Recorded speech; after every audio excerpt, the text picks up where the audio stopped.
আসসালামু আলাইকুম রহমতুল্লাহ। বন্ধুরা, আজকে আপনি করে একটা গাছের লগে পরিচয় করে দিই। এই দেখুন, এটা হলো বাংলায় আমরা কই এটারে দুর্বা ঘাস, আর এর আয়ুর্বেদিক নাম হলো দুর্বা।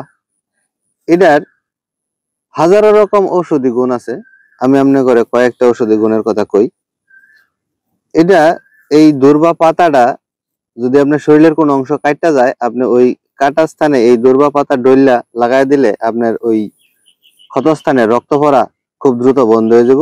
আর এই গাছটার পাতার রস নিয়মিত খাইলে আপনার ডায়াবেটিস নিয়ন্ত্রণ হয়ে যাব। তাছাড়া জ্বরের জন্যও এই পাতার রস খুব ভালো ভূমিকা পালন করতে সক্ষম। আরেকটা বিষয় হলো এই দুর্বা ঘাসের পাতার রস মূত্রবর্ধক হিসেবে কাজ করে, তাই প্রস্রাবের সমস্যা জনিত কারণে আপনি এই দুর্বা পাতার রস অনায়াসেই খাইবার পারেন, তাতে আপনার সমস্যা দূর হয়ে যাব।